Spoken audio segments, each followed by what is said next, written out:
días, señor Juan. Este lugar tan bonito es mi hogar. En esta sala solemos pasar las mañanas para mantener activa nuestra cabeza. En esta otra, no hay tarde que Carmen no nos cuente el mismo chiste. Aquí están a los que más mimamos. Y, y esta es la cocina, con Almudena siempre al mando. Me llamo Justo. Aquí me llaman por mi nombre. No somos pacientes. Os presento a mi escuadrón, como yo les llamo.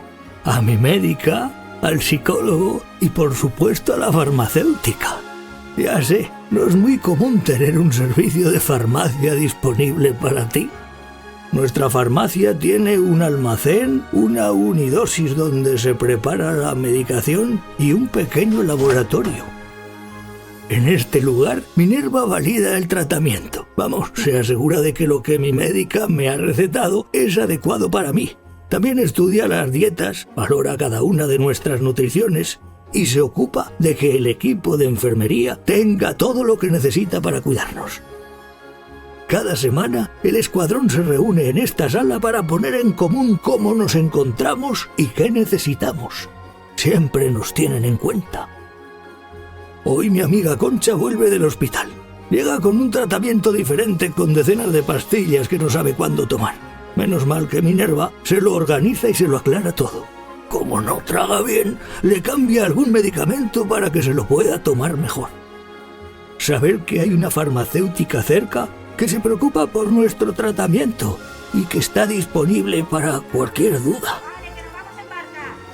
En esta etapa de la vida, sentir esta tranquilidad es vital para centrarnos en lo que realmente importa.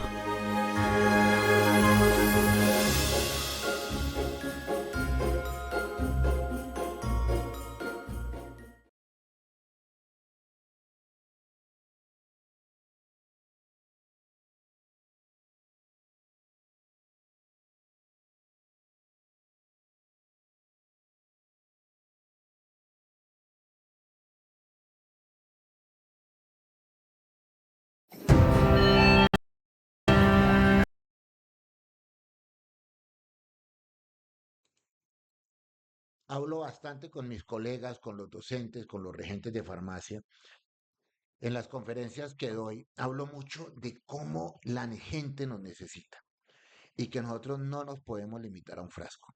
Limitarnos a un frasco es primero falta de empatía por el otro, porque cuando yo entrego un frasco sin la información para el uso, pues estoy entregando es un producto que posiblemente no logre el objetivo. El objetivo es que la gente vuelva a restablecer su salud. Esto se llama empoderarse. Ustedes deben empoderarse de su profesión. Ustedes deben empoderarse, son temas de imagen también, ¿no? La blusa. Yo sé que por un tema de uniformes y esas cosas todavía ahora se utilizan mucho digamos, los uniformes tipo hospital, pero eso es bueno para el hospital, pero no para la farmacia. La farmacia necesita imagen. La blusa es parte de esa imagen. Ojalá una blusa con el nombre del personal y esas cosas ayudan muchísimo a eso. El fin de semana estuve en Anolaima, una farmacia de hace 70 años, que todavía la conservan porque ya es patrimonio del municipio. De hecho, tiene muebles de madera altísimos, que a veces ustedes recuerdan ese tipo de muebles, algunos muy altos, con escalera y todo, ya que aunque la secretaría les sigue insistiendo que esa farmacia los muebles no aplican, el alcalde sigue diciendo, pero es que esto es patrimonio del municipio. Es una farmacia hace 70 años y no podemos cambiarla. Yo sé que de pronto los muebles no sean los que usted quiere, pero es que estamos hablando que esto es un patrimonio, es como un museo, pero es un museo activo, es vivo. Todavía el señor que atiende ahí, el señor Barrera, muy amablemente nos saludó, veo que habla con la gente, la mira a los ojos. Es curioso, porque es que además de farmacéutico es arquitecto. Entonces encontramos un arquitecto apasionado por la farmacia porque lo heredó de su mamá. Y ahora que está retirado, vuelve a la farmacia a seguirle contribuyendo a esa comunidad tan importante en un pueblito, en un pueblo no muy grande, más bien pequeño, la capital frutera de Colombia, Anolaima. Los invito cuando puedan salir, sigan y conozcan esos sitios para que ustedes se empoderen y puedan ver de qué están hechos y qué pueden hacer para mejorar. Observemos este otro video.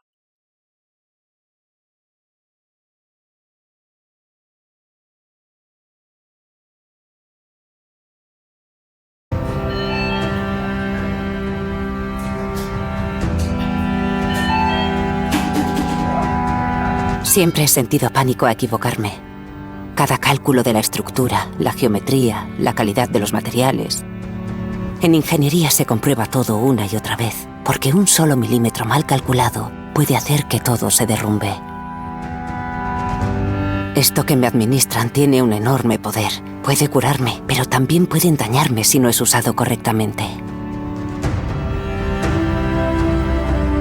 Los errores son humanos, son normales. Pero cuando lo que vas a administrar puede salvar una vida, cada error se paga caro. ¿Qué sucede si analizamos estos errores y otros que pueden llegar a ocurrir y ponemos todas las barreras para intentar evitarlos? No se ve, pero existe un equipo de profesionales que vela por el uso seguro de los medicamentos.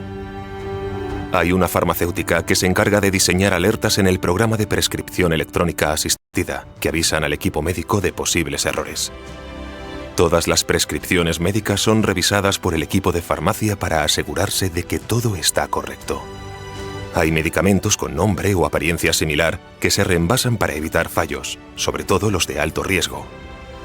En las salas blancas de farmacia se sigue un protocolo exhaustivo. Algunos tratamientos, como las quimioterapias o las nutriciones parenterales, se pesan para confirmar que llevan la cantidad justa de cada componente. Hay todo un equipo implicado en poner barreras para que los errores en la administración de un medicamento no se produzcan. Todos tenemos miedo a equivocarnos. Cualquiera puede dar un paso en falso, pero existen muchas formas de salvarlo. Estar en manos de personas que trabajan para prevenir cualquier error es la mejor manera de cuidarnos.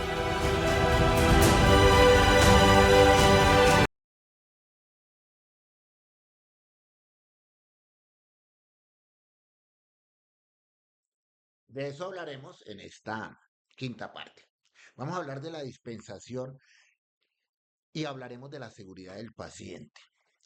Como ya les dije, dispensar es un acto profesional. Yo lo considero un arte. Dispensar es un arte. Es el arte de poder educar al otro para el uso adecuado. Y por ser un arte, se basa en la confianza, pero básicamente en la comunicación asertiva. Al final les voy a dejar un momento para que reflexionen y compartan conmigo sus experiencias con respecto a algo que hacemos frecuentemente, pero que desafortunadamente, y he hecho el ejercicio cientos de veces, no lo estamos haciendo debidamente en la farmacia. Bueno, vamos a hablar de la dispensación y las técnicas de dispensación y la seguridad del paciente.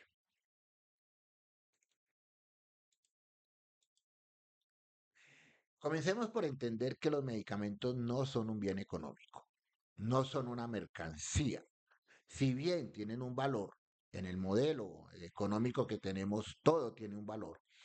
Ese valor no está implícito como una mercancía que yo decida o no usar. Es que los medicamentos los requiero usar. Entonces las personas no compran medicamentos por gustos. De hecho, no sé por qué se sigue insistiendo tanto en técnicas de venta en una droguería, cuando una droguería no vende nada. La gente entra porque necesita bienestar. O sea, la droguería ya tiene creada la necesidad. Yo debo crear la necesidad para vender cosas, el micrófono, por ejemplo. Necesito, no todo el mundo compra un micrófono profesional, pero ustedes, los que lo usamos, pues tenemos que tener unas condiciones. Pero también puedo dejar no usarlo. Eso no va a afectar posiblemente mi calidad de vida. Puedo utilizar otro dispositivo. Pero los medicamentos no. Los medicamentos están creados para suplir una necesidad que ya aparece y que las personas no pueden evitar, que es la necesidad de bienestar. Entonces, si partimos de que los medicamentos no son bienes de consumo, sino bienes sociales, cambia todo lo que hacemos. Aprender técnicas de ventas en vender medicamentos no tiene sentido, la verdad.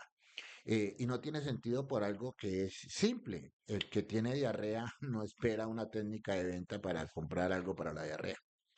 Entonces, si nosotros nos quitamos de encima la idea de que vendemos cosas, por eso fue que la droguería con los años se convirtió en una miscelánea, porque dijo, bueno, entonces yo tengo que meter cosas que vendan. No, es que la farmacia debe ser farmacia. En Colombia, desafortunadamente, el gremio no permitió oportunamente que la farmacia se convirtiera en farmacia y por eso comenzaron a aparecer ya las cadenas internacionales como farmacias. O sea, enfocadas a productos farmacéuticos. Venden algunos otros productos, sí, pero enfocados a productos farmacéuticos como base. En Colombia las droguerías pues perdieron eso por malas decisiones de los gremios y hoy día pues poco paulatinamente pues estamos viendo de que si no giramos hacia la farmacia pues vamos a terminar convertidos en tiendas. La Organización Panamericana de la Salud y la Organización Mundial de la Salud hablan precisamente del medicamento como un bien social. ¿Y por qué es un bien social? Dice, el medicamento es a todos los efectos un bien público, ya que conectado a la noción de derecho a la salud y a la vida, permite realizar cuidados médicos y proteger o recuperar la salud. Cuando entregamos un medicamento, no estamos entregando un producto, estamos entregando el aporte a solucionar una expectativa. Las personas entran a la farmacia con expectativas. ¿Cuál es la expectativa? Tengo un problema de bienestar que me afecta la calidad de vida y necesito un producto para eso. Esto hay que llevarlo más allá del solo concepto de vender, hay que llevarlo al concepto de dispensar con la información para uso adecuado. Entonces, si lo logramos entender dentro de esa magnitud, lo que hacemos es muy profesional, porque vender vende cualquiera, pero dispensar hay que tener un arte para poder dispensar y garantizar que los medicamentos funcionen. Miren este dato precisamente de la OPS. A nivel mundial, una tercera parte de la población carece de un acceso regular a los medicamentos. El representante de la OMS señaló, esto es en un encuentro que hubo en Buenos Aires, que mientras en los países desarrollados el 70% de los productos farmacéuticos tienen financiación pública, en las naciones en vías de desarrollo entre el 50 y el 90 son adquiridos mediante el gasto de bolsillo. Esto es gravísimo, porque quiere decir de que tenemos el medicamento disponible solo si tenemos dinero. Y esto afecta la calidad de vida de las personas. Por eso cuando nosotros, como equipo de salud, hablamos de los principios éticos, hablamos de cuatro. No maleficencia, beneficencia, autonomía y justicia. En lo del gasto está la justicia. ¿Por qué? Porque el médico debe ordenar medicamentos que las personas puedan adquirir y nosotros vender productos que realmente funcionen, porque no es solamente el precio, es el efecto, la efectividad, disminuir los efectos secundarios, la posibilidad de tener tratamientos a mediano y largo plazo a precios justos. Todo está dentro del concepto de dispensación y dentro del concepto del medicamento como un bien social. Esto hay que romperlo, hay muchos paradigmas en esto. Nosotros tenemos que romper el paradigma entre la venta del producto y la dispensación del producto. Eso se tiene que romper. De hecho, se ha logrado romper en la normativa. Ya la normativa no permite que utilicemos el término administrador. La normativa dice, no es un administrador, es un director técnico de un servicio farmacéutico. Tampoco hablamos de vendedor, tampoco hablamos de mensajero, tampoco hablamos de cajero, hablamos de personal auxiliar en servicio farmacéutico. La normativa ya lo tiene. Sin embargo, todavía seguimos hablando de esto como si fuera un negocio. Es curioso, este video creo que tiene como 12, 13 años que lo grabé y seguimos en el mismo proceso. Esto fue un proyecto que hice hace unos años llamado Farmacia y Comunidad, de los cuales todavía ustedes pueden encontrar varios videos en las redes sociales. Por aquí les dejo un datico que les puede interesar. Busquen en YouTube Jueves Farmacéutico ELAF, y todos los jueves reflexionamos sobre temas de salud. Entonces, de hecho, este jueves vamos a hablar de un tema muy interesante con un experto sobre la comunicación como parte, no de la venta, sino como parte del servicio. Bien, entonces vamos a ver este video sobre la diferencia, el paradigma que hay que cambiar, el paradigma entre ser vendedor y ser farmacéutico.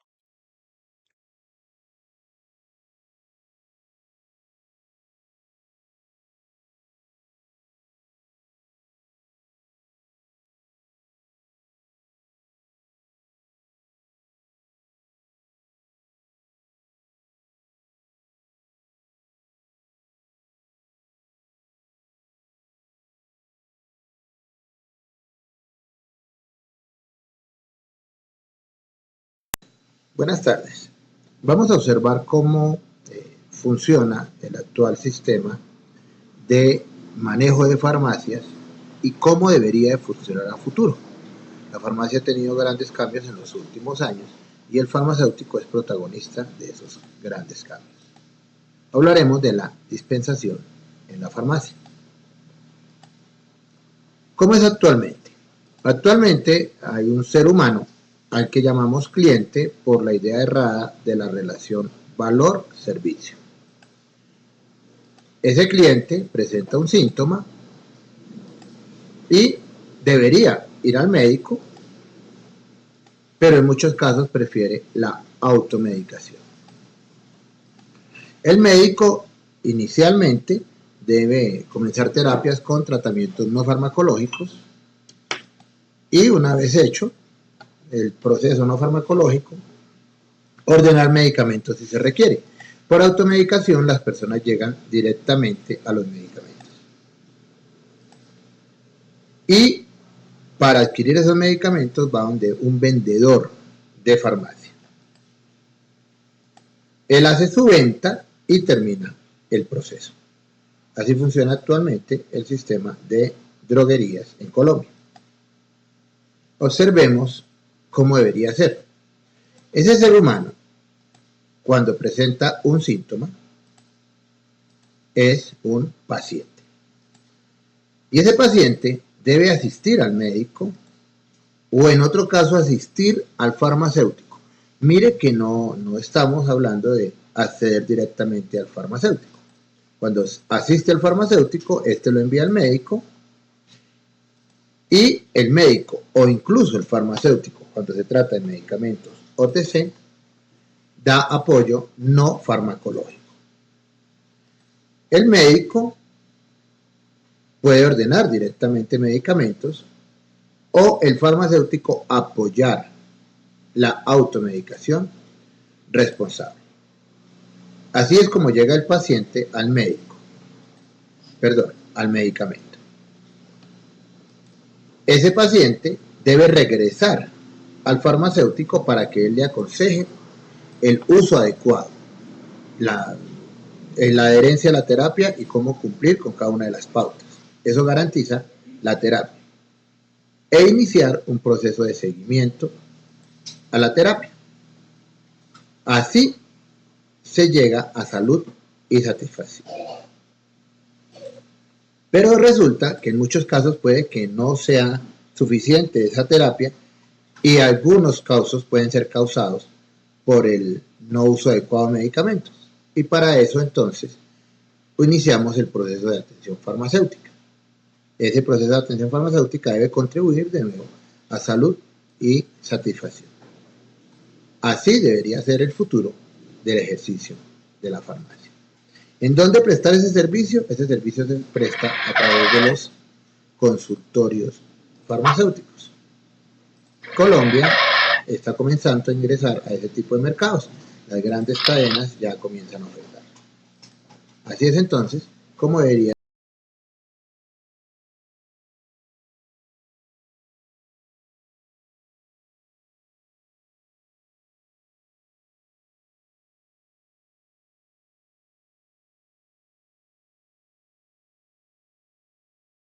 He sido invitado en varias oportunidades a lugares, a eventos, a actividades, donde se habla del temor que tiene el droguista de la entrada de cadenas internacionales, que ya están en el país, algunas creciendo mucho más rápido.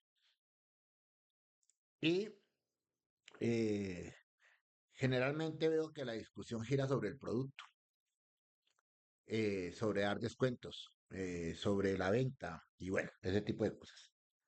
Y pasamos por alto la base de la farmacia. Yo tengo una frase en mi primer libro que dice, la farmacia es el farmacéutico y su conocimiento y no un frasco en un estante. Solo así seremos útiles a la sociedad. Resulta que muchas farmacias viven años, 30, 40 años, y el señor sigue vendiendo. Y su base no es ni siquiera el precio. A veces no tiene todos los productos, a veces son farmacias muy pequeñas y sigue vendiendo. Y lo que hace que él venda realmente es porque logró entender que la farmacia es él y no el producto.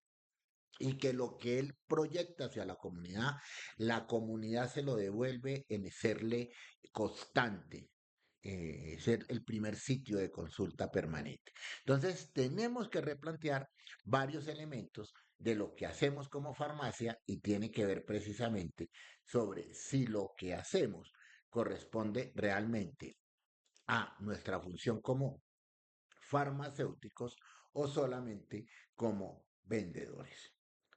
Bueno, vamos a seguir acá, permítame, aquí estoy. Bueno, sigamos acá. Esto los invito a que lo reflexionen todo el tiempo. ¿Qué dice la norma con respecto a la dispensación? Bueno, la dispensación, como dije, es profesional. No puede dispensar una enfermera, no puede dispensar un médico. De hecho, ellos no pueden estar en droguería, ya lo saben.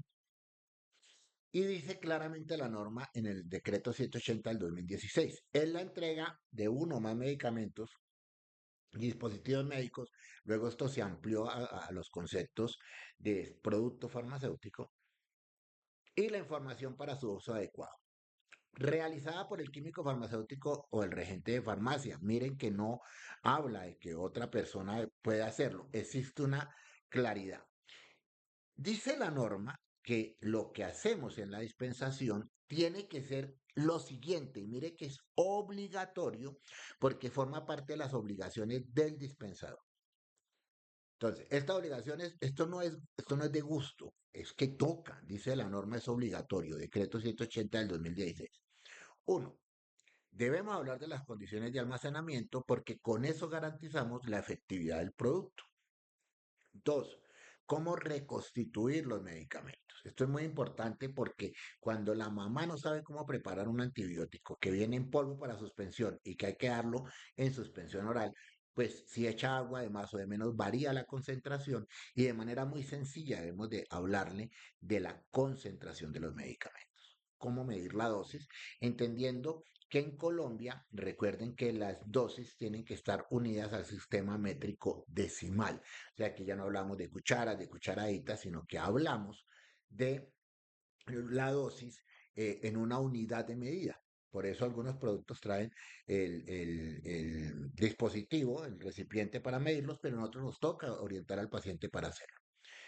Sobre todo porque recuerden que la comunidad tiene algo que trajo, digamos, de vicios anteriores en el manejo de medicamentos y era hablar de cucharas y cucharaditas.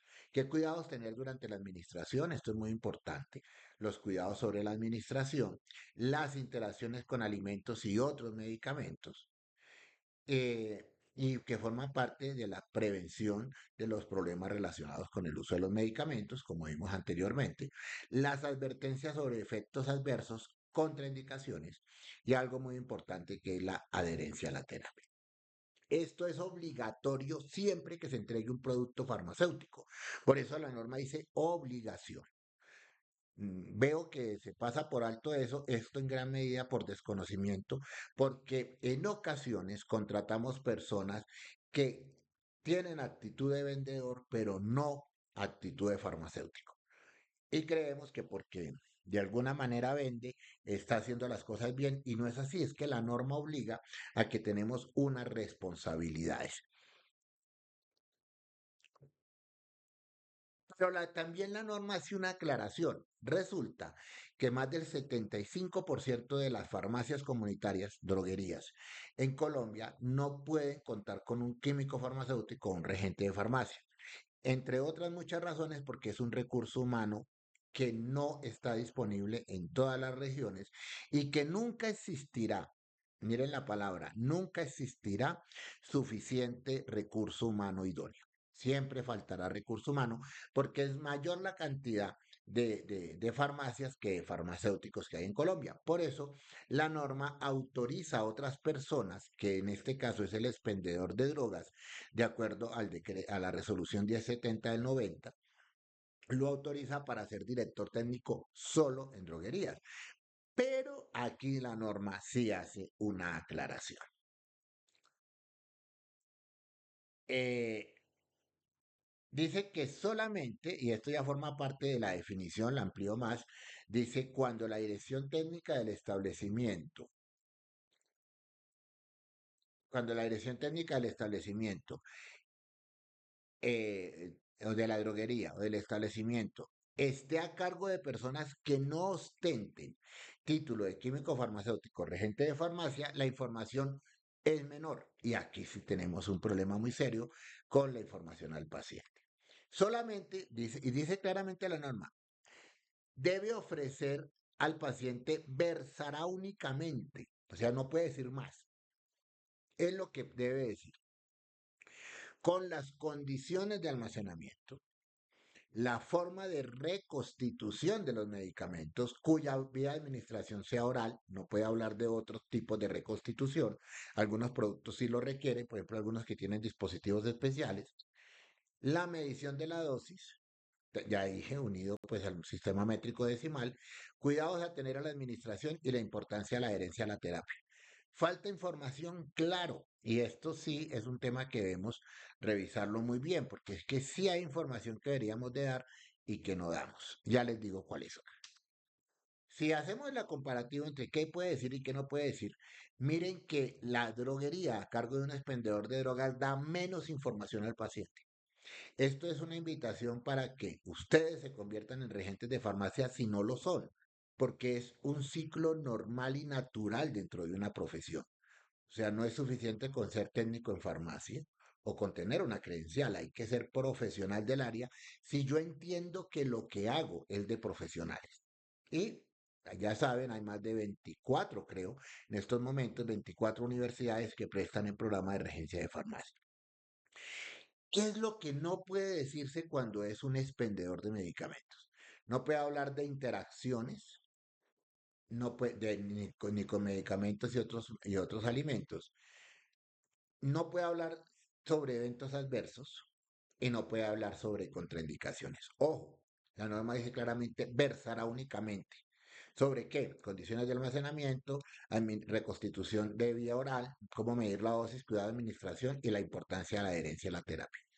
Falta información, claro, muchísima, muchísima, muchísima. Porque si yo tengo un paciente que está consumiendo un medicamento como tramadol o un medicamento un antidepresivo o un medicamento que aún estando contraindicado en algunos casos se requiere, porque eso puede ocurrir, se llama riesgo-beneficio. Si no puedo decirle eso al paciente, pues estoy dando la información que no es confiable.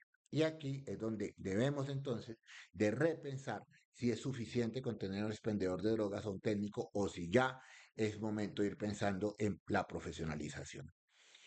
Nosotros tenemos que cumplir con la seguridad del paciente y para eso dispensamos con información, con educación. Y esa seguridad del paciente está también normatizada. Dice, Colombia impulsa una política de seguridad del paciente liderada por el Sistema Obligatorio de Garantía de Calidad en Salud, cuyo objetivo es prevenir la ocurrencia de situaciones que afecten la seguridad del paciente. La dispensación tiene toda esa intención. Reducir y, de ser posible, eliminar la ocurrencia de eventos adversos, para contar con instituciones seguras y competitivas internacionalmente. Esto está en un documento que se llama Lineamientos para la implementación de la política de seguridad del paciente. La política de seguridad del paciente ustedes deben tenerla en su droguería porque es parte de su labor y de su trabajo. Esa política de seguridad del paciente la vamos a ver en este video para conocer un poco desde el punto de vista hospitalario y tenemos que luego trasladarlo al ambulatorio sobre cómo es el tema de la política de seguridad.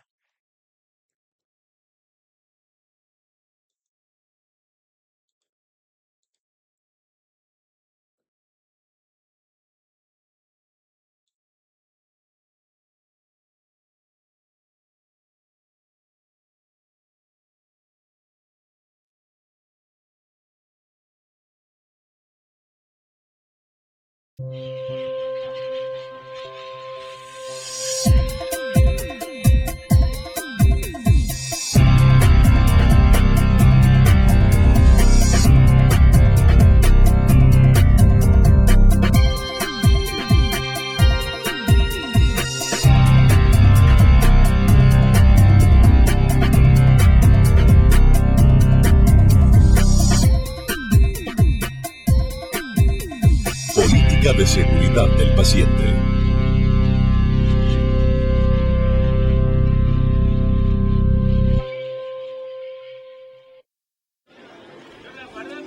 El propósito de brindar una atención en salud orientada al paciente es una prioridad en Colombia.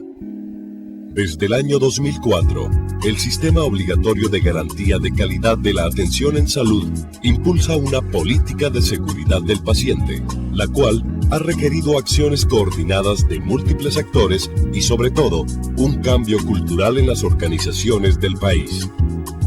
El objetivo de reducir y prevenir la ocurrencia de eventos que afecten la seguridad del paciente requiere la participación responsable de todos los actores que intervienen: prestadores de salud, aseguradores, entidades de vigilancia y control, personal de salud y usuarios. Para dar cumplimiento con este propósito, la política de seguridad del paciente tiene los siguientes objetivos específicos: direccionar las políticas institucionales y el diseño de los procesos de atención en salud hacia la promoción de una atención en salud segura.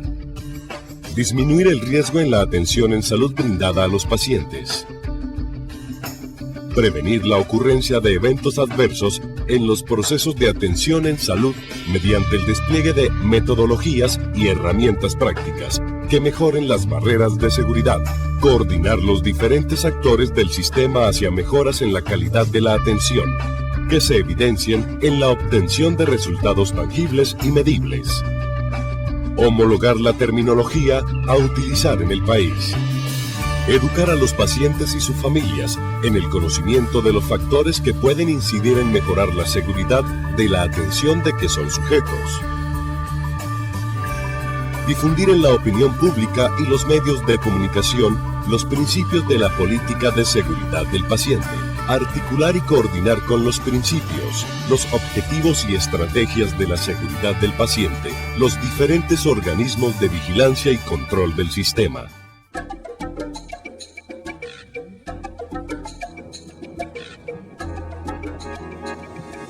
La política institucional de seguridad del paciente opera a través de la acción coordinada de distintas líneas de acción agrupadas en 5 estrategias. Estrategia educativa. Esta estrategia ha logrado importantes resultados en la formación de multiplicadores en seguridad del paciente y verificadores de las condiciones de habilitación con enfoque de riesgo. Se debe promover la investigación y formación en las universidades, así como generar acciones educativas dirigidas al paciente, su familia y la comunidad. Pero a ver, si yo tengo una cubeta estéril donde deposité los algodones, ¿ustedes creen que este equipo debe estar acá? Debe estar por fuera. Debe estar por fuera. Entonces hagamos las cosas como debe ser. Promoción de herramientas organizacionales. La promoción de herramientas ha sido un eje principal de la política. La caja de herramientas es un conjunto de ayudas pedagógicas con las estrategias, modelos y metodologías de procesos institucionales. Los estudios de prevalencia en prestadores y aseguradores, reportes intra y extrainstitucional, métodos de análisis y rondas de seguridad. El eje difusor de estas herramientas es el Centro de Seguridad del Paciente del Observatorio de Calidad, portal en el que se encuentran reportes, prácticas, softwares, aplicativos y estudios relevantes sobre seguridad del paciente. Coordinación de actores. Esta estrategia desarrolla la constitución del Comité Técnico para la Seguridad del Paciente, a la vez que normas técnicas para aseguradores y prestadores. Promueve incentivos y coordina la acción de los organismos de vigilancia y control. Estrategia de información. La política de seguridad del paciente ha sido difundida en medios por campañas publicitarias, boletines, impresos, videos institucionales y multimedios, promoviendo experiencias exitosas y alertas de seguridad del paciente. Articulación de componentes del sistema obligatorio de garantía de calidad de la atención en salud. Esta estrategia busca articular y coordinar con los principios, los objetivos y las estrategias de la seguridad del paciente los diferentes componentes del sistema obligatorio de garantía de calidad en salud. La acreditación es una estrategia y metodología de mejoramiento continuo de la calidad. Está orientada al paciente y busca incentivar y promover instituciones seguras y competitivas internacionalmente. El Sistema de Información para la Calidad monitoriza todos los componentes, generando información a los profesionales y a los usuarios para que puedan identificar las instituciones seguras.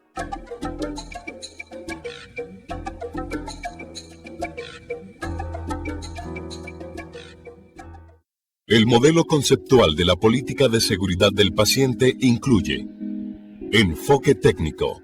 La medicina ha avanzado a partir de identificar situaciones dolorosas o enfermedades que incluso llegan a causar la muerte. A raíz de esto, ha generado tecnologías y métodos que incrementan la eficiencia de la atención en salud. Modelo explicativo. Se ha adoptado un modelo explicativo con el cual entendemos la proveniencia del evento adverso y sus consecuencias en los sistemas de salud. Enfoque no punitivo. El clima organizacional debe estar orientado hacia la seguridad del paciente, a la búsqueda activa de eventos adversos más que hacia el castigo o represalias hacia el personal asistencial. Involucrar al paciente. El paciente es el primer afectado en un evento adverso, pero también es el primer beneficiado si la institución implementa estrategias de seguridad. Educar e involucrar al paciente y a su familia de forma activa es imprescindible en casos en los que suceda un evento adverso, así como tener estrategias de prevención de los mismos. Cultura de seguridad. La cultura de seguridad debe provenir desde la alta dirección de la institución. Incentiva y promueve una serie de principios de seguridad, desde la educación del personal hasta el desarrollo de reportes intra y extrainstitucionales. Obtener resultados. Desarrollar una política de seguridad tiene como fin obtener resultados que sean tangibles por el paciente y la institución.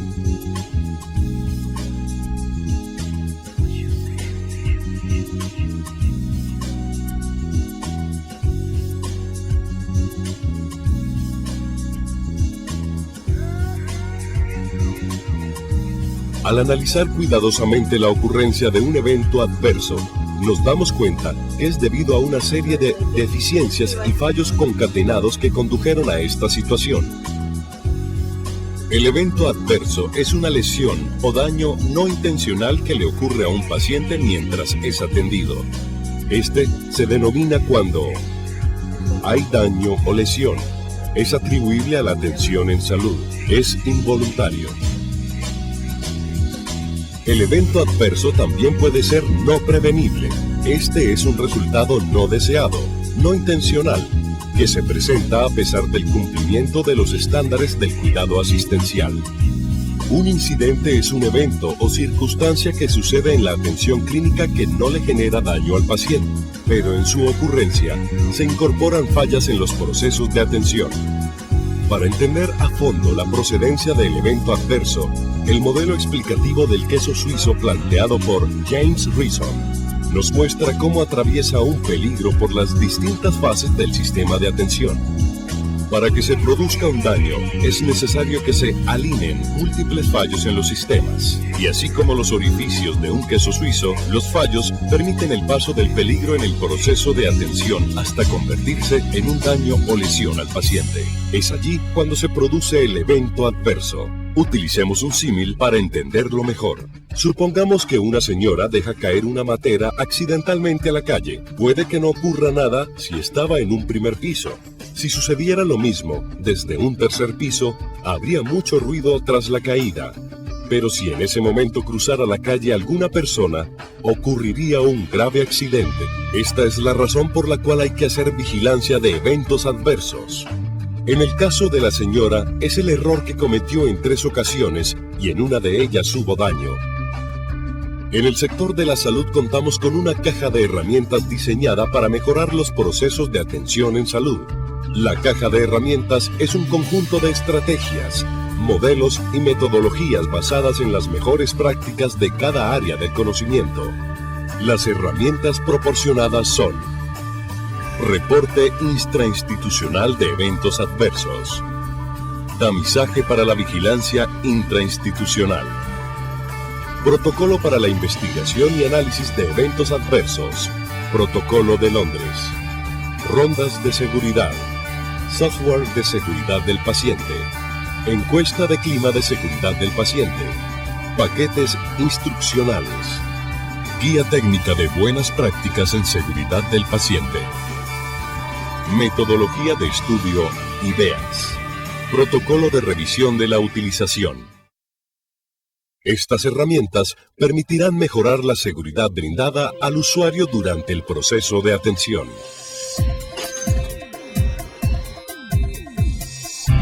Gracias al conjunto de acciones y estrategias de la política de seguridad del paciente, las instituciones y profesionales de salud tienen nuevos medios técnicos y científicos para brindar una atención segura a sus pacientes.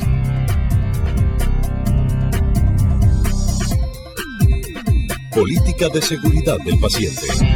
Una travesía segura.